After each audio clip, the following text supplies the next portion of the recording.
Então, bom dia a todos. Eu sou a Rani, trabalho na Escola Betiakov e espero poder moderar aqui. Me sinto bastante humilde.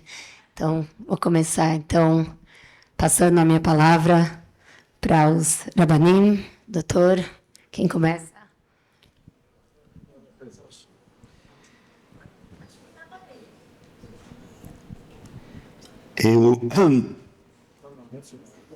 Não? Onde estamos? Não vejo isso? Não te pido. Não. Tá. Não. Pode começar. Vai. Hoje. Muito bem. Eu fico muito feliz, além de honrado, de que... em que língua vamos falar? Espanhol? Português? Português? Aí traduzem de qualquer lado para qualquer lado, tá bom. Eu fico muito feliz e honrado de que no painel passado, no anterior, tanto Alberto, quanto Gabi, quanto Dani, conhecidos de longuíssima data, falaram de várias das coisas que falamos justamente no nosso café da manhã, em Petit Comité, e agora é uma ótima oportunidade para ampliar um pouquinho isso. Eu justamente comecei nosso café da manhã dizendo que a pergunta-chave, que primeiro de tudo, a chave, na minha opinião, não humilde, na minha opinião, é o porquê. Exatamente isso. E por isso pedia que cada um, quando se apresentou, apresente quem é, a que instituição representa, o que faz lá e por que faz o que faz. Por quê? Dani falou do Mahano invertido, citando a Heschel. E eu acho, Dani, que a pergunta é ainda mais profunda. Não é somente que de fora nós vemos judeus e em casa não nos vemos judeus. Minha pergunta é assim, na alma nós vemos judeus. O que acontece com uma pessoa quando está dentro da sukkah? O que acontece com ela? O que acontece depois de que fez o kiddush ou todos os outros rituais? Nós vemos na sinagoga muitas pessoas rezando, repetindo, e memalmelim, se diz em hebraico. No melhor dos casos. Algumas vezes estão falando de qualquer outra coisa. Todos sabemos disso. Onde está a profundidade judaica que faz de verdade alguma diferença? Quando esse aluno perguntou a Alberto por quê, vão me desculpar os que estiveram no painel passado. Mas não é suficiente dizer porque meu pai fez isso. Ou porque eu sou teu vovô e adoraria te ver cantando Manishtaná bem cantadinho. Não é suficiente. E ele adoraria que você jogasse futebol e você não joga mais. Não é suficiente. Por que você adoraria isso? Só porque você fez também? Eu acho que a pergunta do porquê é a primeira pergunta que precisa voltar uma e outra vez em tudo que fazemos. Em tudo e em todos os níveis. Na diretoria, no conselho, nos coordenadores, nos professores e na sala de aula. E tem que ir até o fundo. Eu desenvolvi há muito tempo, e não sei quanto tempo temos, por isso vou tentar reduzir, 3 níveis de resposta ao porquê. Por que ser judeu? Essa é a pergunta, afinal de contas. A primeira resposta é porque é o que eu sou, porque nasci. Ou seja, por que o judaísmo? Porque é meu, é minha tradição. Então, é uma linda resposta. É linda. Não é suficiente. E vou explicar rapidamente por que não é suficiente. Nós demos na Eliezer Max um curso inteiro somente sobre isso, de 3 encontros. Mas vamos tentar reduzir aqui. Por que não é suficiente? Primeiro porque não tudo que é seu é bom. E se não, vamos numa psicóloga em 5 minutos vou te explicar quantas coisas suas são muito ruins. Não somente suas, de sua mãe, de seu pai, de seu avô, de seu bisavô. Você sabe muito bem que tem muitas coisas que são ruins. No Shtetl, que tudo era lindo para ver o Sholem Aleichem, o violinista, mas ninguém quer que seu neto ou seu filho viva no Shtetl. Todos queremos que nossos filhos estudem em Harvard. Bom, no Shtetl não falavam nenhuma outra língua que não seja Yiddish. E as pessoas morriam de gripe. E a mulher não votava nada. E o filho não importava nada. Alberto, ele não perguntava nada porque ninguém escutava ele. Shetland é lindo para velho. Ninguém quer morar lá. Então, não tudo o que meu ou que passou era bom. Todos sabemos disso. Muito bem, qual é a outra resposta? Segunda resposta. Porque não tem alternativa. Porque quando Dreyfus quis se assimilar, Herzl, que também quis se assimilar, descobriu que não era possível. Que o judeu era perseguido de todo mundo. Então não tem alternativa. Uma identidade negativa. Sou judeu porque não posso ser outra coisa. É ruim. E então qual é a terceira opção? Aqui, também Alberto falou muito, Alberto é o mestre de todos nós. Os valores. Vamos buscar alguma coisa positiva. Gabi dizia, celebremos o judaísmo. É que o problema vem a partir desse momento. Eu sou judeu não porque simplesmente é tradição. E não porque não tenho alternativa. Sou judeu porque o judaísmo é bom. Assim, é bom? Em que é bom? Nos valores. E quais são os valores judaicos? Quais são os valores judaicos? Aí todo mundo começa a gaguejar. Porque precisamos estudar. Por isso nós fundamos a Academia Judaica. Precisamos estudar para entender quais são esses valores. Nós temos um curso na Academia Judaica que se chama 5 Valores. Resumimos todos os dezenas e centenas em 5 categorias. E de cada uma se desprendem outras 5, outras 5, outras 5. Para que as pessoas possam pegar o essencial. E já adianto que os 5 valores não são família, e isto, porque isso é óbvio. Mas antes vou ajudar com mais um detalhe. Que faz com que um valor seja judaico? Porque imagino que já estão pensando aí, mas quais são? Quais são mesmo? Ninguém sabe quais são, tem que estudá-los, pessoal. Todos temos que estudá-los e revisitá-los. Mas pelo menos eu posso dizer algumas categorias. Primeiro, para um valor ser judaico, tem que ser exclusivamente judaico? Aparece no judaísmo e não aparece em nenhum outro lugar? Resposta, não. O judaísmo tem o valor da liberdade? Tem. Amanhã alguém vai dizer, Gandhi também pregava a liberdade. Então já Pesach não é mais um valor judaico. Sim é. Então a exclusividade não é necessária. Originalidade é outra opção. Nós fomos os primeiros que falamos disso. Aí vem um super arqueólogo, um super historiador e diz, no Código de Hammurabi já estava isso também. Então não é um valor judaico? Resposta, não precisa ser exclusivo e não precisa ser original. Basta que esteja nas fontes judaicas para que seja um valor judaico. Mas se é um valor que está nas fontes judaicas, primeiro tenho que estudar as fontes judaicas para saber que tem lá e que não. Estudemos. Segunda questão, mas se isso já está em todo lugar, que importância tem que seja judaico? O que acrescenta que seja judaico? Para que serve que seja judaico? Para a pergunta original. Para o porquê. Porque se eu descubro que as coisas que para mim são as mais importantes existem também no judaísmo, então minha identidade se tornou algo muito mais rico e muito mais saudável e muito mais relevante. Eu não sou judeu porque meu avô é judeu. E eu não sou judeu porque me perseguem os antissemitas. Eu sou judeu porque, como eu acredito na ecologia, eu acredito na equanimidade, e vejo que isso está no judaísmo também, isso fortalece meu judaísmo. Bem, eu acredito que a educação, para ser relevante, sim tem a ver com o professor, e tem a ver com a estrutura. E tem, como diziam Mandel, tem 4 common places. Quais são? Quem é o educando? Quem é o educador? O que ensinam? E onde? Em qual contexto? Então, não é uma questão somente do professor, é uma questão de todos os envolvidos na educação, que somos todos.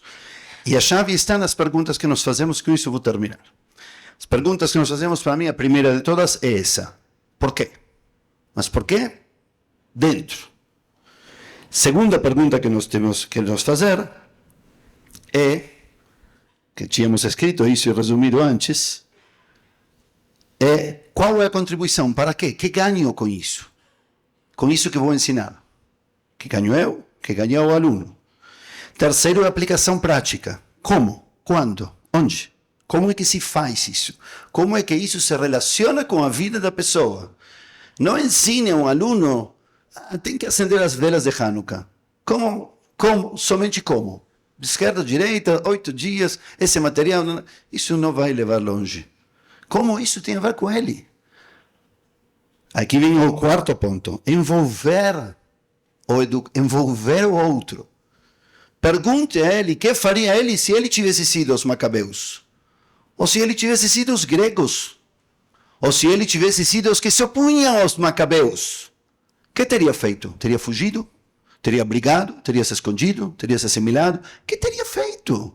Coloque ele na história. Escute e esteja disposto a aprender com ele. Não somente fale o que ele tem que fazer. Escute ele. Assim fazia no Talmud. O melhor aluno talmúdico não era o que repetia o que dizia o mestre. Era aquele que trazia uma nova pergunta, um novo insight. Para isso, o professor precisa trabalhar muito sua psique, seu interior não marrano. E se perguntar se realmente ele está disposto a aprender algo desse aluno. Mesmo que o aluno pense que não tenha nada para te ensinar. Você acredite que ele sim tem. E faça como Sócrates. Puxe dele. Do mais profundo dele. Que mais ele está dizendo sem saber que ele está dizendo? Por quê? Porque isso é judaísmo. Exatamente isso é judaísmo. Porque a avó diz, eis o chacham alomed mikol adam. Quem é sábio? Não quem lê mais. Quem aprende com todos e de todos. Agora pense por um momento nessa questão profundamente, não por fora. Como vou aprender? O que significa aprender de todos e com todos? Todos. O mendigo também tem algo para me ensinar? Te garanto que sim. Eu trabalho com mendigos. Todos têm algo para te ensinar, só que ele pensa que não tem nada para te ensinar. O mendigo vive se escondendo e nós o ocultamos também. Abra a boca e o ouvido dele e vai ver que ele tem coisas para te ensinar. Mesmo aquele, alomed mikol adam significa acreditar que inclusive aquele que pensa que nada tem para te dizer, também tem algo para te dizer. E então você, com essa postura psicológica, judaicamente, profundamente judaica, você puxa dele o que ele pensa que não tem para dizer. E nesse momento você está fazendo judaísmo ancestral.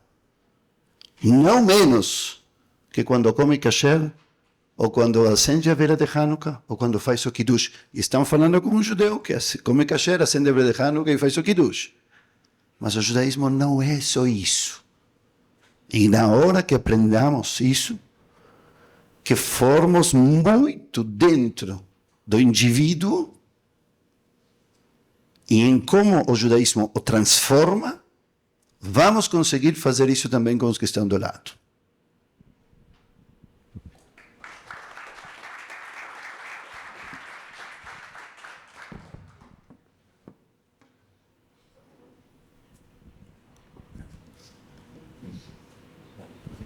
Bom dia a todos. Rapidamente, olhando assim o salão, eu vejo que tem líderes muito expressivos da comunidade judaica brasileira, diretores consagrados, coordenadores, professores. Então, cumprimento todos vocês com muito respeito. E quero citar no início já, cumprimento meus colegas aqui ao lado, todos também rabinos, professores, diretores. Eu quero começar lembrando de um professor da Universidade de São Paulo, que foi muito importante e relevante na minha formação acadêmica, no mestrado e no doutorado, professor Antônio Joaquim Severino, filósofo de educação. Ele disse que cada povo tem um processo de educação a qual transmite a cultura por meio da escola. Entretanto, nem sempre o homem reflete sobre o ato de educar. Muitas vezes, costumes de geração em geração. Eu abro parênteses. Costumes de professores que são passados de geração em geração, às vezes são produtos do senso comum. Educação, diz o professor, precisa ser fruto de reflexão constante, retirando o seu senso comum para se tornar uma pauta pensada, sistematizada e consciente. Eu vim para cá verdadeiramente já parabenizando na pessoa da Anabela, mas eu entendi que a Organização Sionista Mundial, disparando isso, porque de fato nós precisamos constantemente fazer isso. Então, meu reconhecimento pela iniciativa e desejar e abençoar que seja os anais desse encontro uma pauta sistematizada e consciente e permanente. Eu quero citar um trabalho feito pelo professor Shlomo Fuchs e professor Israel Scheffler, encomendada para a Fundação Mandel em Israel, onde na década de 90 eles foram fazer um trabalho do que acontece com a escola judaica dos Estados Unidos. E a pergunta era: estamos convencidos que a educação judaica garantirá a continuidade de Israel como um povo? A gente está convencido disso? Que a educação vai garantir continuidade? Pergunta. Eles citam trabalho importante, vale a pena ler. Aliás, me comprometi com a Anabela que tão logo eu termine, eu vou encaminhar a ela. Acho importante vocês receberem essas fontes para reflexão. Ralph Barton, ele diz que é preciso levar em consideração, quando se trabalha educação, o fenômeno da assimilação. Diz o professor Barton, antigamente, indivíduos se assimilavam.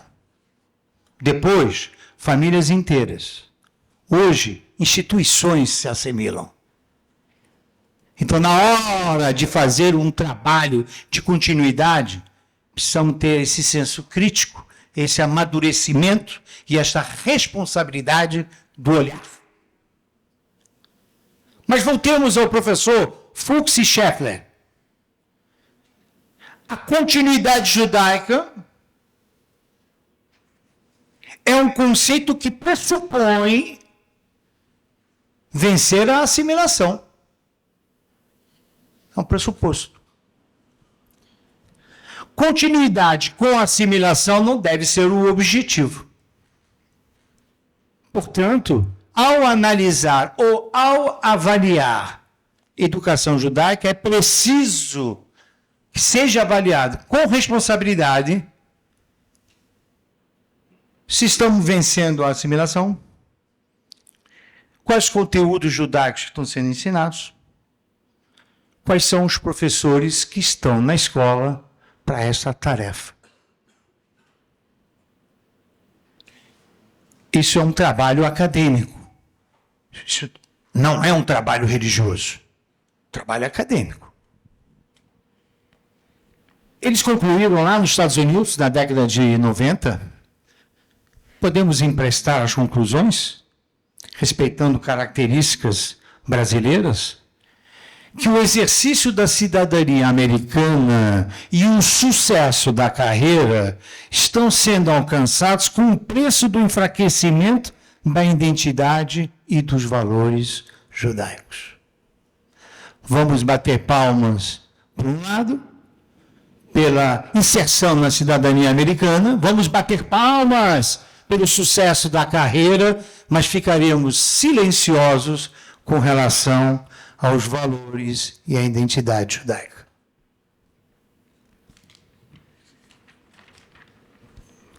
Ainda citando os professores citados, a verdade é que o entorno do judeu sempre foi hostil ao conceito de ser judeu.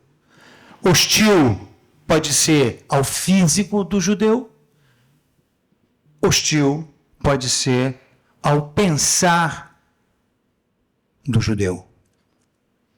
E essa é uma realidade histórica que nós precisamos avaliar. De uma forma geral, não sei como eu estou de tempo, mas eu vou... Sim. Eu vou ir mais rápido. De uma forma geral, estamos bastante bem providos no trabalho contra o antissemitismo, o antisionismo, o anti-Israel. Eu vejo lideranças bem preparadas, rápidas, ágeis. Mas é preciso entender que o trabalho contra o antissemitismo defende o ser judeu, não fortalece a identidade. Quem fortalece a identidade é a educação judaica. É preciso saber disso. E eu vejo com muita leitura crítica que a maioria dos nossos jornais, periódicos judaicos, dão muita ênfase ao antissemitismo e pouca para o tema que volto a elogiar a iniciativa da educação e da continuidade judaica. Esse deve ser o ponto principal. Eu vou dizer mais. Eu empresto o calendário judaico. Quando nós corríamos o perigo da assimilação, nossos sábios colocaram, eternizaram no calendário judaico 8 dias de Hanukkah. E quando foram eternizar o combate ao antissemitismo, 2 dias de Purim. E se eu tenho 10, pode ser unidade de dinheiro, pode ser unidade de tempo, pode ser o que for. 80%, por favor, para a educação e para a continuidade judaica. 20% para o antissemitismo. Invertam isso imediatamente. Por quê? Porque combater antissemitismo defende judeu. Trabalhar a educação e continuidade judaica fortalece a identidade. Vocês são muito mais importantes do que vocês imaginam. Vou ter 3. Tem um pensador, um filósofo legal, bacana, gostoso, que é o Mário Sérgio Cortella. E ele diz o seguinte: o mundo que vamos deixar para os nossos filhos depende dos filhos que vamos deixar para o mundo. Obrigado, professor. Vou parafraseá-lo. O Israel que eu vou deixar para os meus filhos depende de que judeus vou deixar para Israel. A comunidade judaica que eu vou deixar em São Paulo depende de que judeus vou deixar para a minha comunidade. Que família eu vou deixar depende de que filhos e netos serão entregues a esta família. Obrigado, Mário Cortella.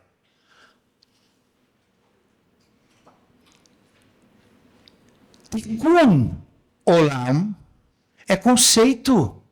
Tikkun Adam é preceito. Educar e focar no ser humano, educar a criança, educar o jovem, nós temos que começar por aí.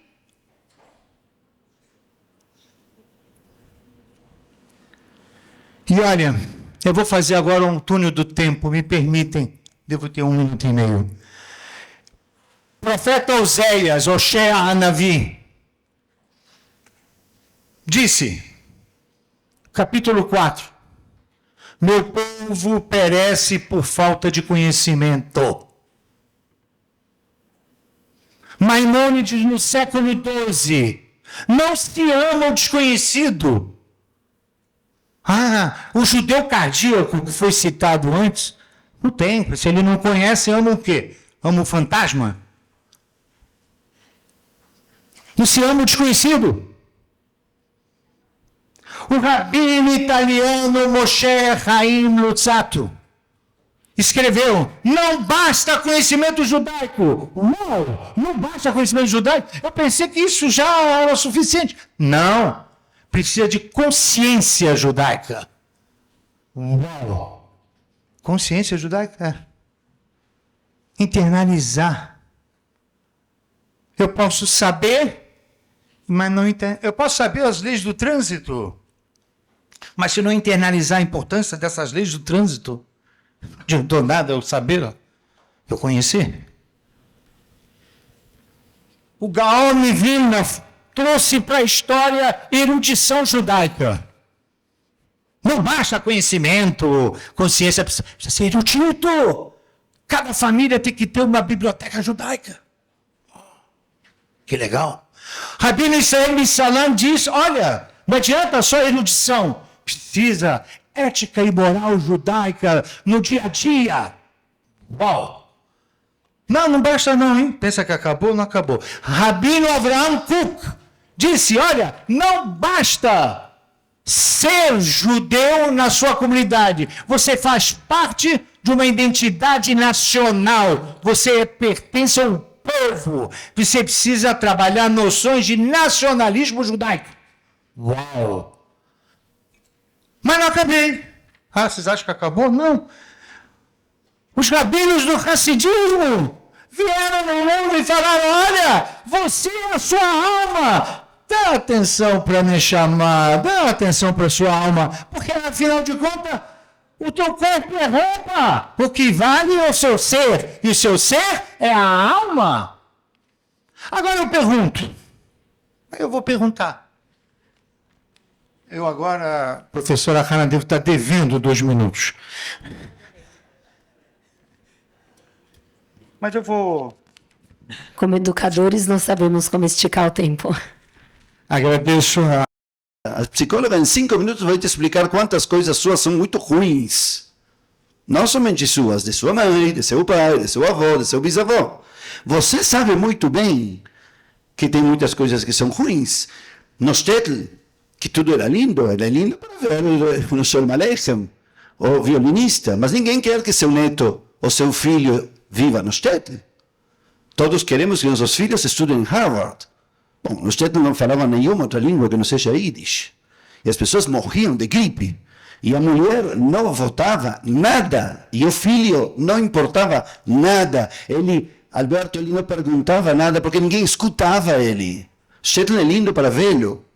Ninguém quer morar lá. Então, não tudo o que meu ou que passou era bom. Todos sabemos disso. Muito bem, qual é a outra resposta? Segunda resposta. Porque não tem alternativa. Porque quando Dreyfus quis se assimilar, Herzl, que também quis se assimilar, descobriu que não era possível. Que o judeu era perseguido de todo mundo. Então não tem alternativa, uma identidade negativa. Sou judeu porque não posso ser outra coisa. É ruim. E então qual é a terceira opção? Aqui, também Alberto falou muito, Alberto é o mestre de todos nós.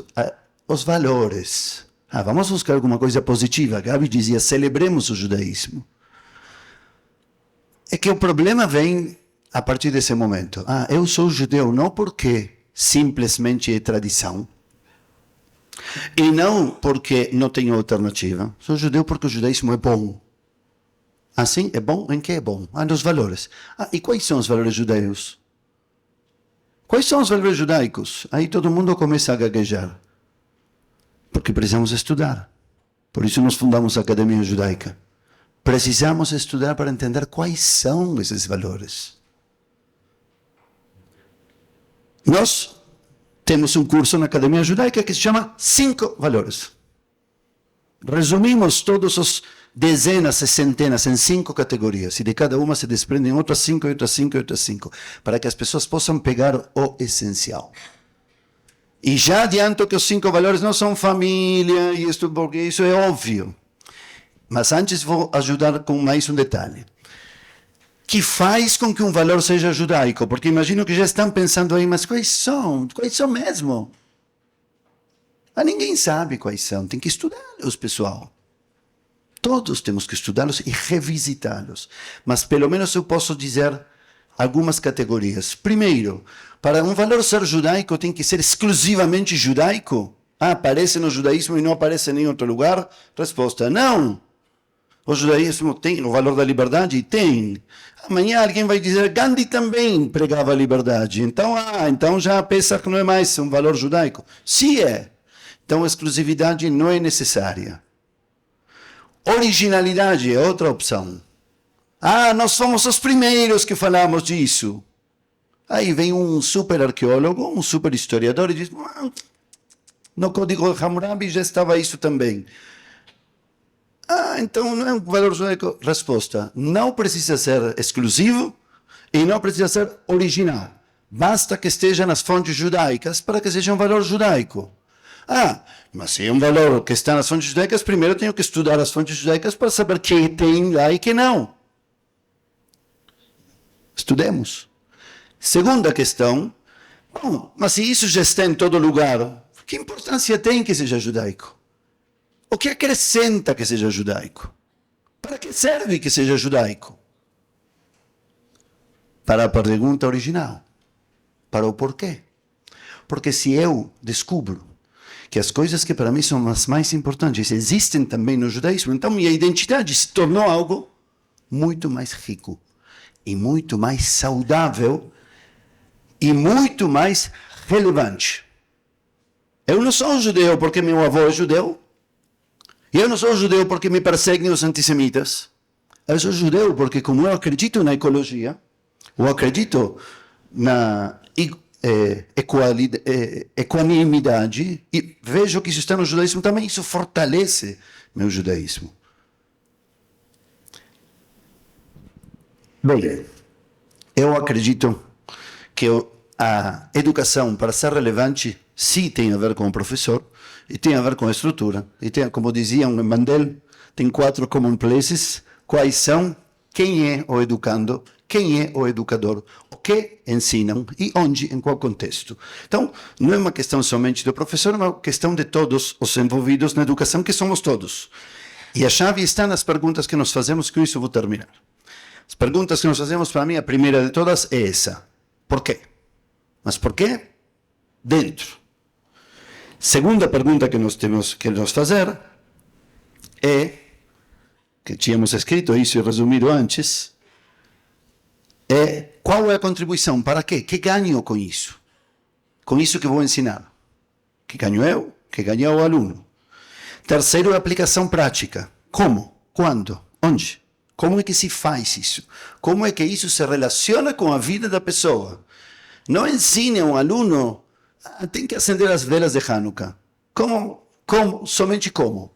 De esquerda, direita, 8 dias, esse material, isso não vai levar longe. Como isso tem a ver com ele? Aqui vem o quarto ponto. Envolver o outro. Pergunte a ele, o que faria ele se ele tivesse sido os macabeus? Ou se ele tivesse sido os gregos? Ou se ele tivesse sido os que se opunham aos macabeus? O que teria feito? Teria fugido? Teria brigado? Teria se escondido? Teria se assimilado? O que teria feito? Coloque ele na história. Escute e esteja disposto a aprender com ele. Não somente fale o que ele tem que fazer.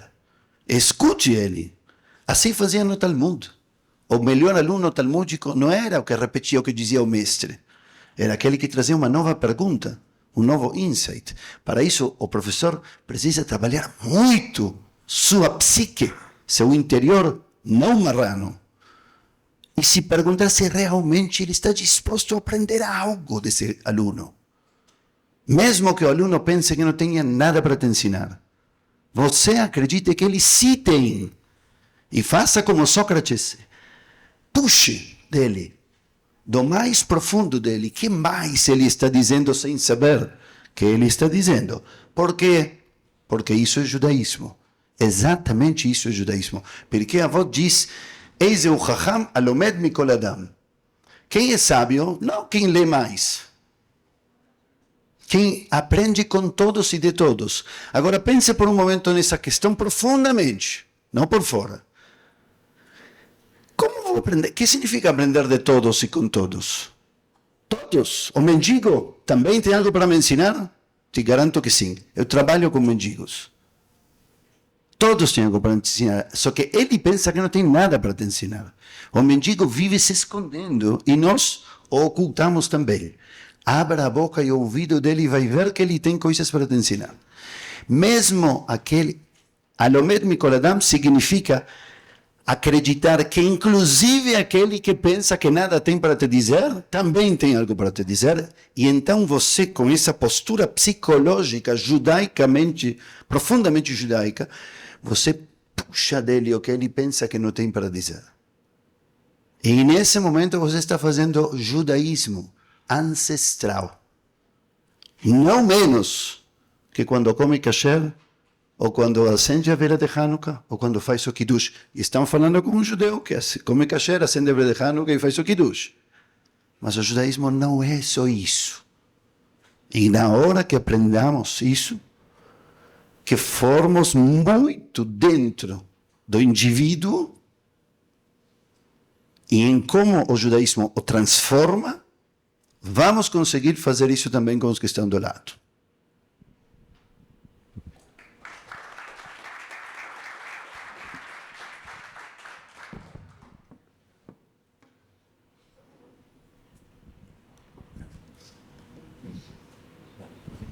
Bom dia a todos.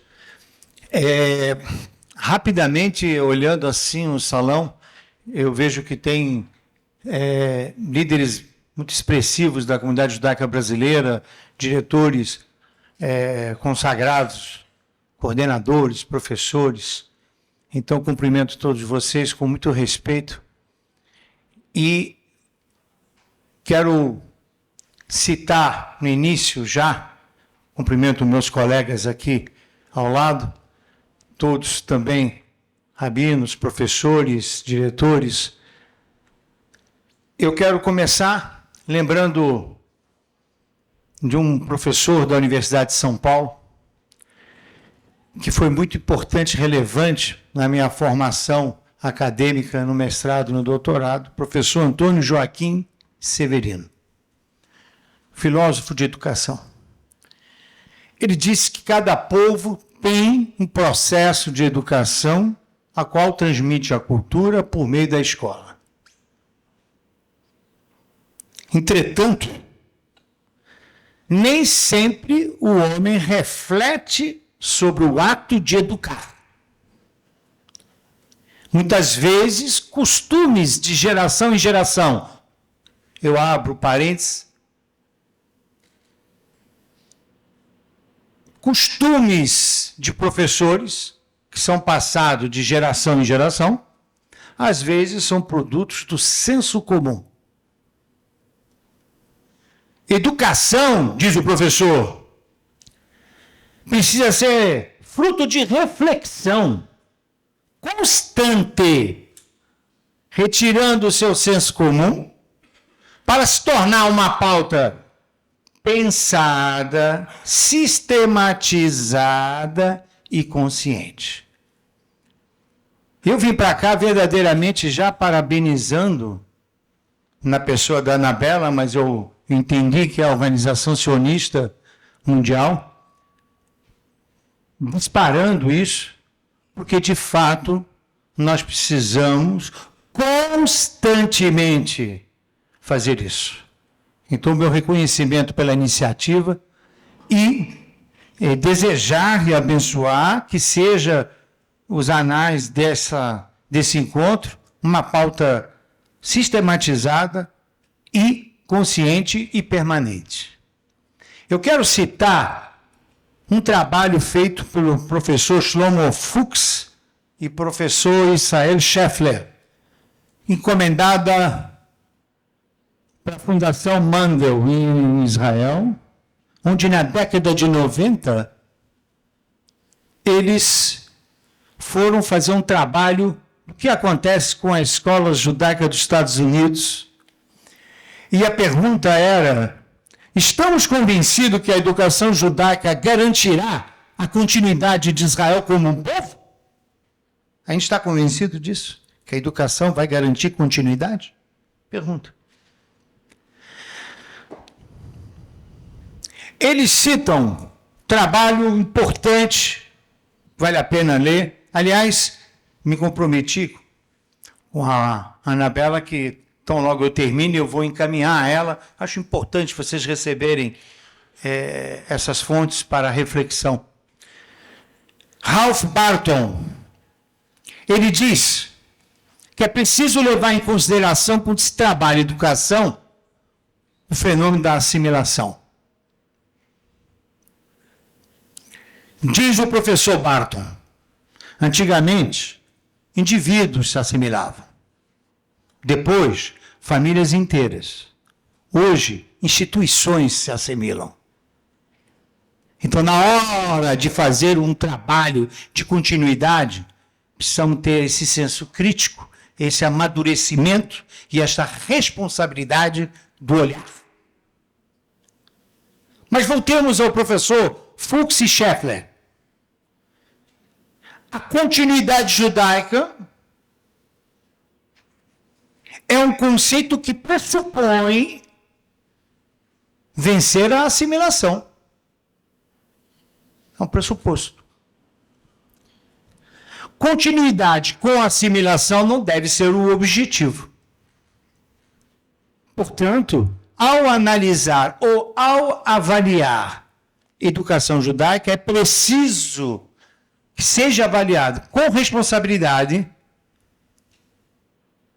se estamos vencendo a assimilação, quais conteúdos judaicos estão sendo ensinados, quais são os professores que estão na escola para essa tarefa. Isso é um trabalho acadêmico. Isso não é um trabalho religioso. Trabalho acadêmico.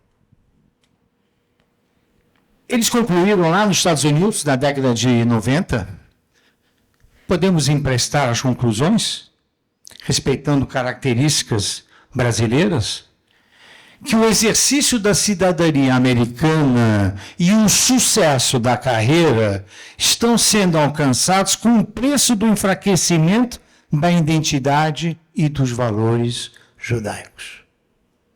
Vamos bater palmas, por um lado, pela inserção na cidadania americana, vamos bater palmas pelo sucesso da carreira, mas ficaremos silenciosos com relação aos valores e à identidade judaica.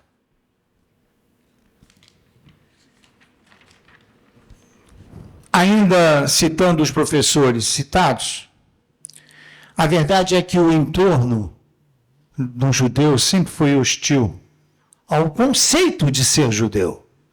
Hostil pode ser ao físico do judeu, hostil pode ser ao pensar do judeu.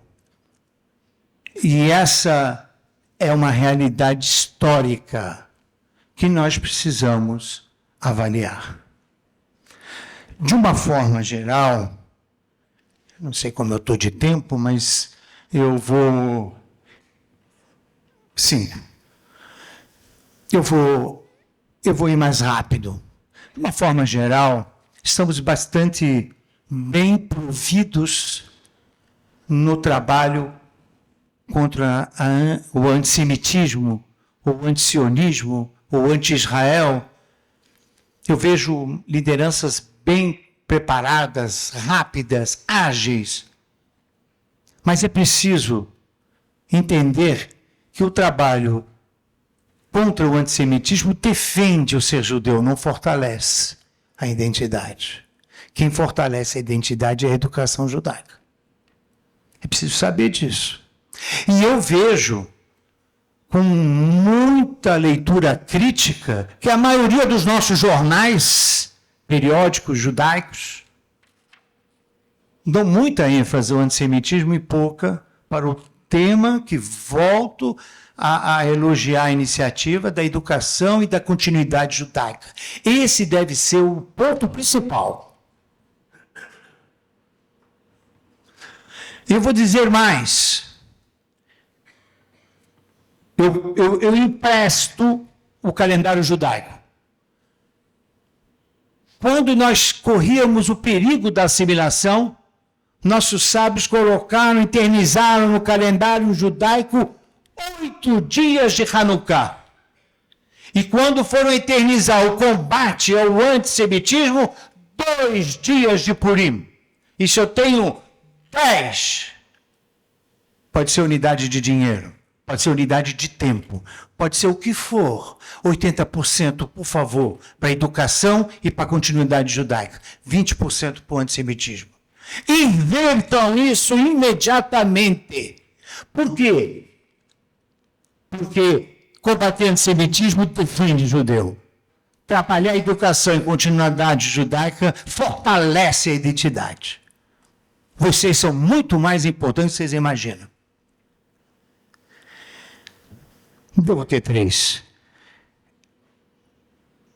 Tem um pensador, filósofo legal, bacana, gostoso, que é o Mário Sérgio Cortella. E ele diz o seguinte: o mundo que vamos deixar para os nossos filhos depende dos filhos que vamos deixar para o mundo. Obrigado, professor. Vou parafraseá-lo.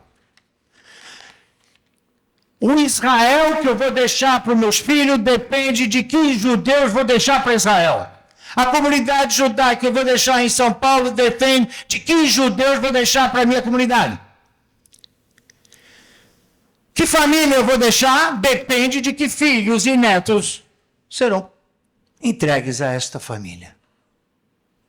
Obrigado, Mário Cortella.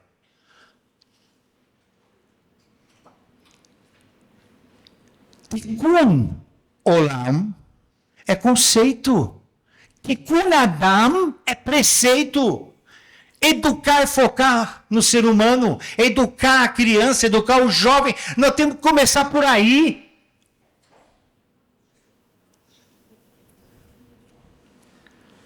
E olha, eu vou fazer agora um túnel do tempo. Me permitem. Devo ter 1 minuto e meio. Profeta Oséias, Oshea Hanavi, disse, capítulo 4, meu povo perece por falta de conhecimento.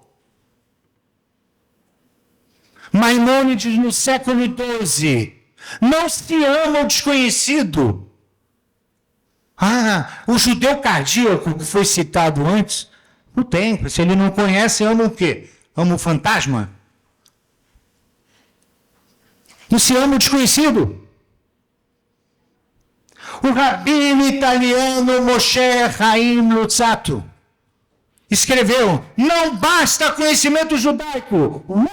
Não basta conhecimento judaico. Eu pensei que isso já era suficiente. Não, precisa de consciência judaica. Consciência judaica? Internalizar.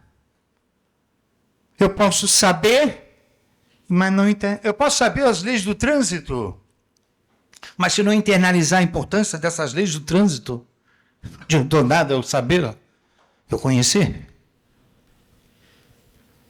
O Gaon de Vilna trouxe para a história erudição judaica.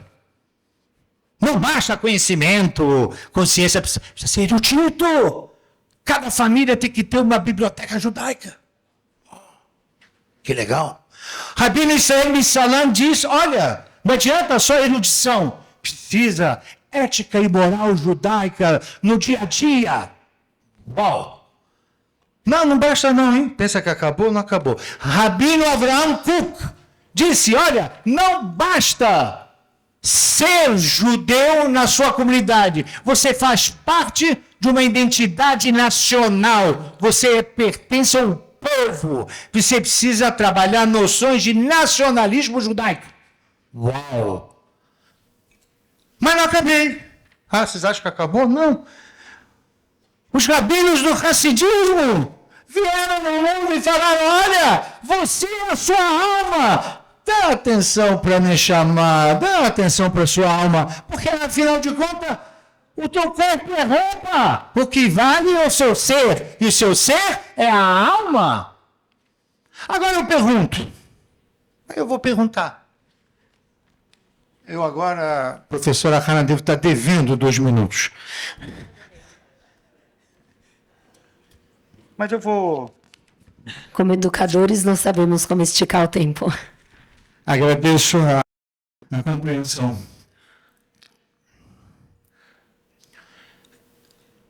Os nossos currículos das escolas estão contemplando isso?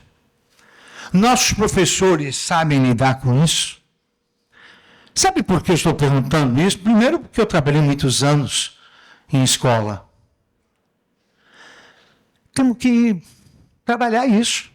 Rabino Jonathan Sacks, saudoso Rabino, saudoso. Ele disse, em uma sociedade liberal, em que nossos filhos, os meus inclusive, e netos, os meus inclusive, escolherão o judaísmo, eles vão escolher. É característica do ser humano. Pequirat Kufshi, eles vão escolher. Não é automático nada. Eles só vão escolher se eu passar para ele, os professores dele passar para ele, orgulho de ser judeu. Agenda positiva. Fascínio pela literatura judaica. Eu na sinagoga não leio o Torá, eu canto a Torá. Foi o primeiro povo que veio ao mundo literário dizer, não basta ler, precisa cantar, cantar. Aliás, eu canto tanto que as pessoas falam, dá para ir um pouquinho mais rápido? Eu falei, não consigo. É tão bonito o que eu estou lendo. Eu vou te ensinar. Eu vou te ensinar a cantar e não a contar somente. Eu termino. O Rabino Sacks tinha razão. Teremos netos judeus se formos orgulhosos de ser judeu. E só tem orgulho se a gente fizer esse túnel do tempo em nossas escolas.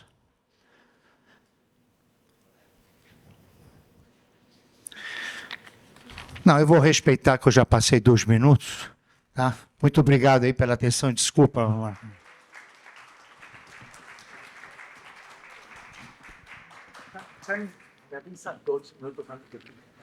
Gracias. Bueno, tanto tiempo. Bueno, voy a encarar mi presentación. ¿Me pueden mostrar mi presentación ahora? Porque tengo una breve presentación. Yo encaré el tema diferente del enfoque de mis colegas que me antecedieron y me voy a focalizar en la pregunta que es si el modelo actual de la escuela judía es sustentable. ¿Ok? Va a ser un foco un poco diferente al de mis compañeros. Y quiero empezar diciendo algo que todos lo conocemos. Una frase muy trillada tal vez, pero que no pierde su cuota de verdad. Se dice que la escuela moderna que conocemos es una creación del siglo XIX con maestros formados en el siglo XX para alumnos del siglo XXI. Y por esto todas las tensiones y contradicciones que vergen ahí. Yo quiero empezar con una cita que tiene que ver con esto, que la dijo un gran estudioso del judaísmo moderno, David Roskis, un experto en literatura judía, que dice así, que la escuela judaica... Bueno, léelo. Com sotaque, melhor ele. A escola judaica moderna foi a primeira filha da modernidade judaica e sua maior vítima. Uma escola judaica intransigente, tanto em sua modernidade quanto em seu judaísmo, pode não ser mais uma opção viável fora de Israel e, segundo alguns, até mesmo em Israel. Roskis acá plantea la tensión entre los contenidos judaicos y el deseo que nuestro hijo estudie en Harvard, que tú planteabas. ¿Se puede conciliar una excelente formación académica junto con una excelente formación judaica como tal? ¿Lo puede hacer una sola institución? Tenemos los recursos humanos, tenemos la energía, tenemos los tiempos para eso. Adelante, por favor. Yo quiero plantear algo así. Estamos en una época de transición. La escuela como institución en general está siendo cuestionada por las nuevas tecnologías del aprendizaje, por los cambios económicos, por el estatus del saber. El famoso estudio de Lyotard, la sociedad postmoderna, plantea que ya la concepción de conocimiento y formación cambió por una concepción del conocimiento como commodity y por una visión totalmente instrumental del conocimiento. Entonces, por un lado, nosotros estamos peleando todos los días con preguntas que llamo antiguas, no porque no sean relevantes. Los maestros, la calidad, como becas, profesores, tecnología. Estas son, en mi opinión, preguntas que están focalizadas en una concepción todavía del siglo XIX, siglo XX, de la escuela, porque creo que no hay que pensar en educación judía únicamente como escuela. La escuela es uno de los principales marcos más importantes, pero hay otros marcos. La educación judía no se puede pensar solamente desde el ámbito de la escolaridad. Judaísmo nunca fue escolaridad, fue mucho más que escolaridad. Educación permanente, educación familiar, la combinación de lo formal con lo no formal. Hay que pensar de otra forma. Yo quiero proponer una propuesta de ver distinto el tema. No pensar en la escuela judía, que por un lado es una de las bases fundamentales, y hay una gran cantidad de investigación que plantea que la escuela construye lo que mencionó Bernardo hoy. Las escuelas judías construyen sin duda capital social, amistades, relaciones de por vida, construye algo de capital cultural, no el que quisiéramos, pero construye también un capital cultural menos del que deberíamos, si quisiéramos. Pero yo quiero plantear una cosa distinta. Creo que nuestro desafío hoy a nivel del modelo es repensar los sistemas de educación comunitaria para que sean relevantes, eficaces, que tengan cobertura y sustentabilidad. Entonces, ¿cuál es la propuesta? Y esto es para pensar no solo para los educadores, también para los líderes voluntarios que afirman, por lo menos en su discurso, que la educación es muy importante. Lo escuchamos ayer. No sé si sus acciones son coherentes con lo que dicen, pero por lo menos nadie cuestiona que la educación es central. Entonces, planteo esta propuesta. Adelante, por favor. Este es mi modelo. Lo que nosotros necesitamos es un diseño de una comunidad, la traducción no me convence mucho. Yo lo planteo así. Lo que nosotros necesitamos pensar no es en escuela o no escuela. Yo creo que a nivel comunitario, no hablo ahora de los educadores, pero hablo de los directores, de los líderes que tienen la visión, es un ecosistema educativo comunitario. Un ecosistema educativo comunitario transnacional, es decir, usar los recursos de Israel, de otras comunidades, no solo de nuestra ciudad, del país, del mundo judío, efectivo y accesible, pensado y operado con una perspectiva holística y plural, que promueve personas judías íntegras con un significativo capital cultural y social, capacidades académicas y profesionales orientadas a contribuir a la continuidad creativa del pueblo judío y al Tikkun Olam. Lo que voy a hacer ahora es explicar, podría dedicar mucho tiempo cada uno de estos conceptos. Yo creo que no tenemos que pensar en escuela judía, en un ecosistema que abarca la totalidad de la diversidad de las poblaciones que hay en nuestras ciudades, en nuestras comunidades. Vamos adelante, por favor. La que sigue. Por ejemplo, un ecosistema. Es decir, cuando hablamos de un ecosistema, el modelo de la ecología es útil. Está la escuela, están los campamentos, está la TNUA, está la sinagoga, está la familia, están las distintas organizaciones como tales. No hay que pensar únicamente en el ámbito de la escuela, es mucho más grande que eso. Necesitamos pensar en eso. Tenemos que pensar, y como el programa que ustedes tienen, Academia y otros, la educación judía no puede terminar a los 13 años, o a los 15 años, o a los 18 años. Es un proyecto de educación, como decía, de la cuna a la tumba. Ese es el concepto judío de educación. Entonces creo que hay que pensar así, ¿no? Es un proyecto que va desde los niños hasta todas las etapas que siguen. Next, por favor. Comunitario. De vuelta, ¿de quién es la responsabilidad de que haya morim? ¿De quién es la responsabilidad de que las escuelas tengan sustentabilidad? Las bolsas, etcétera. ¿De quién depende? No depende solamente del director de la escuela o de la comisión directiva de la escuela. Depende de la comunidad, es un proyecto común de todos, que me parece fundamental en ese sentido, y la posibilidad de que cada niño judío pueda acceder a una educación judía de calidad. Otro tema es que es transnacional y global y local al mismo tiempo. El pueblo judío tiene enormes recursos globales, online, de distintas comunidades. No podemos quedarnos encerrados solamente en nuestra comunidad particular.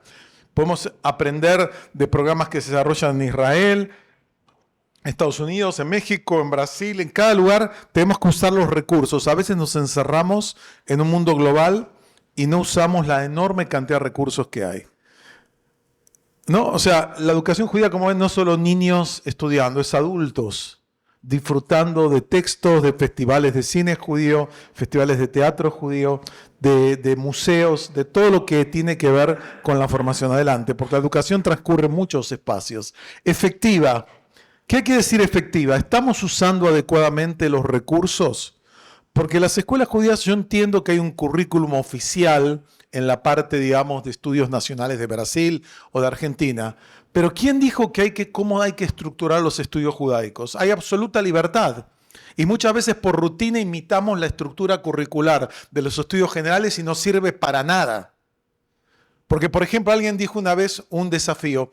¿Qué pasa si usamos la misma cantidad de horas de estudios judaicos que tenemos en la escuela y en lugar de clases normales hacemos campamentos intensivos de vivencia judaica? ¿Por qué tiene que haber la clase sentado de 45 minutos, hora y media? ¿Por qué no buscar otras formas de vivir la experiencia, de distribuir el tiempo que tenemos? ¿Por qué escolarizamos los estudios judaicos de una forma a veces formal, que no es obligatorio, que nadie obliga, pero seguimos por una mentalidad, a veces por inercia de imitar una estructura curricular que ya no sirve como está estructurada aún hoy? ¿No? Adelante, por favor. Sí, sigue, por favor. Operada es lo mismo, tiene que ser flexible. Lo vemos acá, la autoridad local, la autoridad comunitaria, cómo se maneja la estructura, dónde está la autoridad y la toma de decisiones, en qué ámbito se da este tema, ¿no? Es decir, tiene que ser dinámico, flexible y profesional. Y esto es un término serio. Hace muchos años visité una escuela acá en Brasil, no voy a decir en qué ciudad, y me encontré con los profesores de español y le pregunté cómo hacían el proceso de alfabetización en español. Y la maestra me explicó con una terminología técnica cómo trabajaban, si por fonemas y estructura, usando un lenguaje de lingüística aplicada. Cuando le hice la misma pregunta a la morá, no sabía qué decir. Uno era profesional, otro tenía buena voluntad, pero no tenía una formación profesional seria. Sí, y de vuelta, holístico, de vuelta. No podemos pensar, la escuela tiene que educar, trabajar con los padres, trabajar con las distintas organizaciones locales, sinagogas, clubes. No puede ser algo solo centrado en la escuela, como aún en las concepciones globales de la escuela hoy. La escuela no puede estar aislada, tiene que estar integrada con las distintas esferas de la vida. Sigue, por favor. Ok, este es un gráfico alemán muy interesante que dice de la cuna, vuelve atrás, que dice, ven, de la cuna al final de la vida. Esto es educación judía, todo el ciclo de vida, toda la estructura, acompañar. Sabemos que las épocas de transición de ciclo de vida son extraordinarias oportunidades de aprendizaje. La gente tiene ganas de aprender cuando voy a ser padre, cuando voy a pasar en otra etapa. ¿Cómo capitalizamos esas etapas a nivel de educación judía? Sigue, por favor. Plural. Yo quiero decir algo. Yo soy un ecologista judío. Yo creo, así como soy ecologista, que creo que la diversidad enriquece las posibilidades de vida del ser humano, la diversidad judaica enriquece las posibilidades de desarrollo y supervivencia del pueblo judío. Y eso me parece importante saber. En un ecosistema hay de todo. Hay cosas que me gustan, que no me gustan, que me siento más identificado o menos, pero el sistema como totalidad es el que aporta, ¿no? Otro tema importante es, los judíos es una identidad dentro de múltiples identidades. Los judíos modernos no somos solo judíos. Somos judíos, somos ciudadanos nacionales, somos miembros de comunidades profesionales, de amistades, de clubes, de múltiples. Las identidades son múltiples. Lo que nosotros queremos como educadores judíos, que lo judaico sea significativo, que sea central en cada uno de nuestros educandos. Educar en personas íntegras, es decir, lo que hablamos de valores, lo que hablaron acá mis antecesores, es decir, queremos formar un ideal de ser humano. Ok, gracias. Y esto es tanto en la escuela. ¿Qué pasa con la espiritualidad en las escuelas judías? A veces hay lo que el Rambam llama hergelim, que es muy importante desarrollar costumbres y hábitos. Pero ¿qué pasa con la espiritualidad? ¿Quién conoce el mundo interior de sus alumnos? ¿Conocemos en nuestras escuelas el mundo interior de nuestros alumnos? ¿Qué es lo que les preocupa, les angustia? ¿Quieren? ¿Cómo trabajamos eso? Si no trabajamos eso, es una educación superficial. Por último, sigue, por favor. Ok. Bueno, ¿cómo formamos capital cultural? No voy a explicar qué significa. Capital social, es decir, conexión, pertenencia, elementos que sean significativos como tales. No sé por qué quedó traducido al inglés, pero bueno, gracias por la traducción al inglés del texto que originalmente estaba en español. Y sigue uno más, por favor. Esto es una ampliación de lo que dije. O sea, la educación judía, en cada una de las fotos que ustedes vieron, hay escenas que tienen que ver con la educación judía.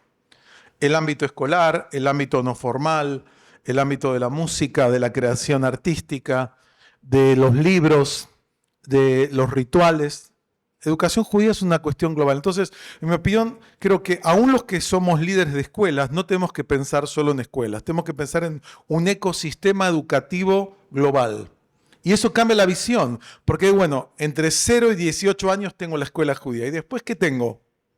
¿Qué opciones genero? Si pensamos así, podemos pensar, bueno, ¿cómo segmento la población y qué le voy a ofrecer en cada etapa de la vida a la gente con los mejores marcos en cada una de las etapas? Entonces creo que es una forma de pensar en una cuestión que no es escuelas sustentables, es un ecosistema educativo sustentable. Gracias. Hani, vamos a palabra a Marli. ¿Sí? Claro. Bom dia a todos. Primeiro eu queria agradecer. Nós fomos aqui presenteados com diferentes abordagens sobre o mesmo tema, muito enriquecedor, muito interessante, com alguns pontos comuns, que são o conhecimento, o diálogo, o pertencimento, as perguntas. Claro que todos nós trabalhamos nesse sentido, mas eu queria voltar à pergunta que provocou esse tema, que é o modelo atual das escolas judaicas é sustentável? Nós ouvimos uma diversidade aqui de abordagens e eu não acredito que exista um modelo sustentável para as escolas judaicas. O que nos enriquece e nos faz diferentes é que nós somos diferentes. Lutamos por uma mesma causa de formas diferentes. Portanto, não há um modelo único, na minha opinião. Nós temos vários modelos e eu me reconheci em vários deles, mas dentre estes, cada instituição, cada escola adapta o que é significativo para a sua realidade. Então, seria esse meu comentário. Muito obrigada.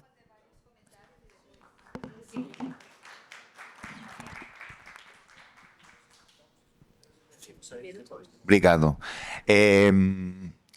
Ok, eu basicamente tenho várias perguntas para fazer, mais que comentários.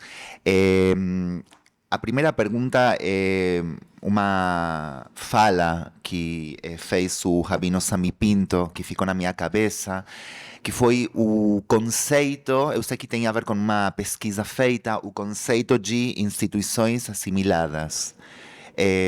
Queria, talvez vocês também possam aprofundar sobre o conceito. Eu moro em São Paulo, trabalho em Curitiba uma vez ao mês, trabalho híbrido, e a situação que a escola de Curitiba está passando é uma situação que eu acho que tem a ver com esse conceito de instituição assimilada, e a gente tenta encontrar uma solução para termos uma escola judaicamente sustentável. Então, eu quero ver se vocês têm alguma resposta para poder lidar com essa situação de sustentabilidade judaica numa escola aberta a diferentes populações não judias. E essa é a primeira pergunta. E outra pergunta, eu queria falar para o Rubem. Eu queria te consultar, você falou sobre o porquê. Por que ser judeu? Uma das primeiras perguntas que temos que fazer.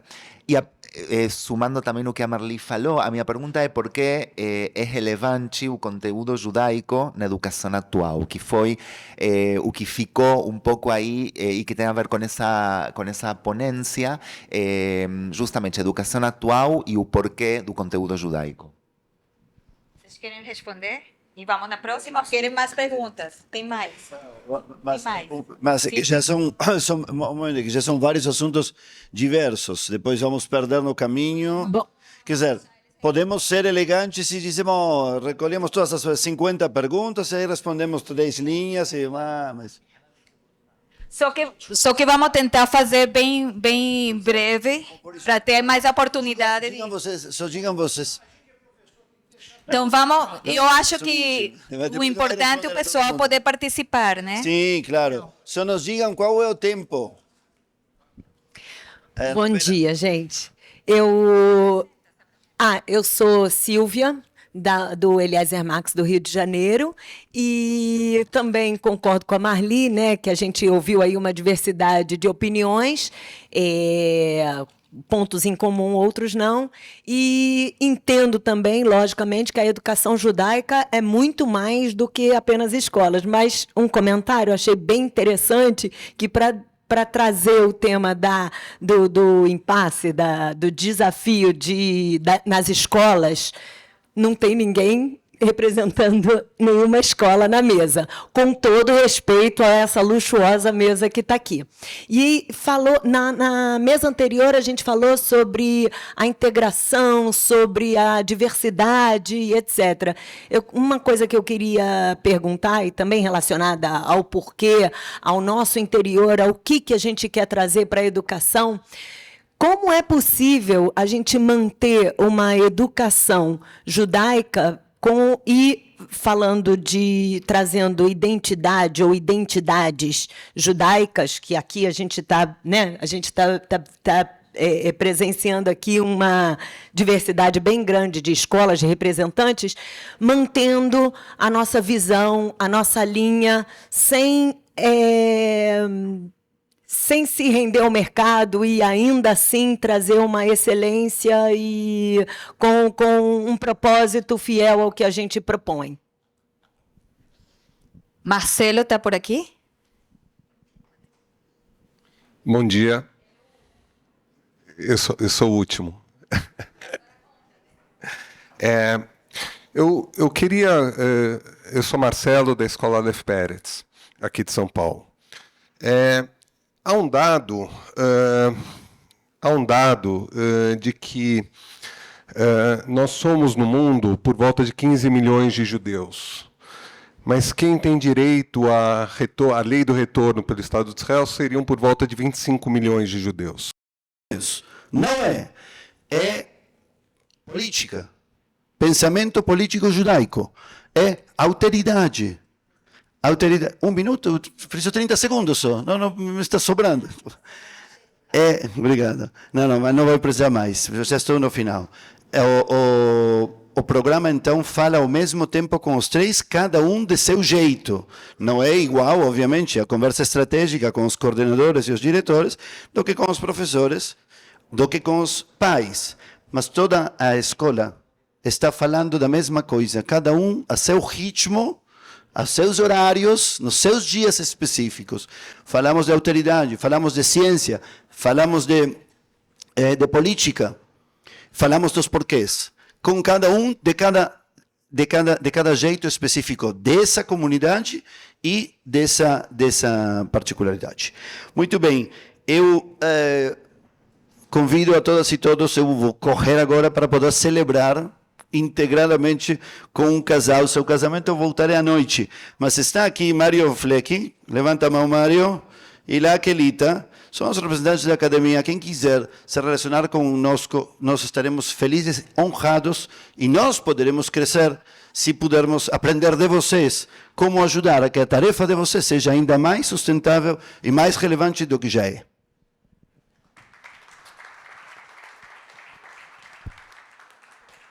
Muito obrigada. Então, só antes de encerrar, já estamos encerrando sim, só para fechar, queria falar como moderadora o que fica para mim e compartilhar com todos vocês, que é unânime, que é a identidade, que é o nosso ponto condutor, é o que nos liga, o que nos une.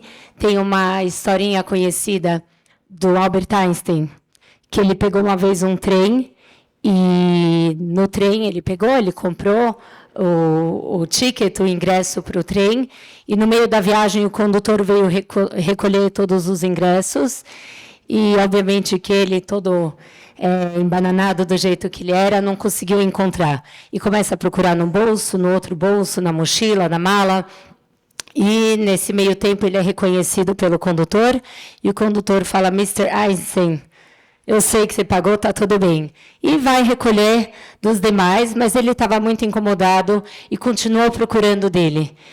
E já tinha terminado, e a viagem estava continuando, e o condutor vira para trás e vê ele olhando para o chão, vendo se não ficou embaixo do assento. Mr. Einstein, já falei, está tudo bem? Eu sei quem você é, eu sei que você comprou direitinho. Ao que ele respondeu: eu também sei quem eu sou, mas eu não lembro para onde eu estou indo. Eu acho que isso que fica. Nós estamos aqui para discutir identidade, mas no fundo, na essência, nós sabemos quem somos. Eu acho que de vez em quando nós podemos ter mais conversas entre o ator e o sujeito. Isso eu acho que vale. Mas o mais importante é a gente lembrar sempre e procurar para onde nós estamos indo. Então, queria agradecer vocês. Muito obrigada, Rani. Muito obrigada a todos vocês.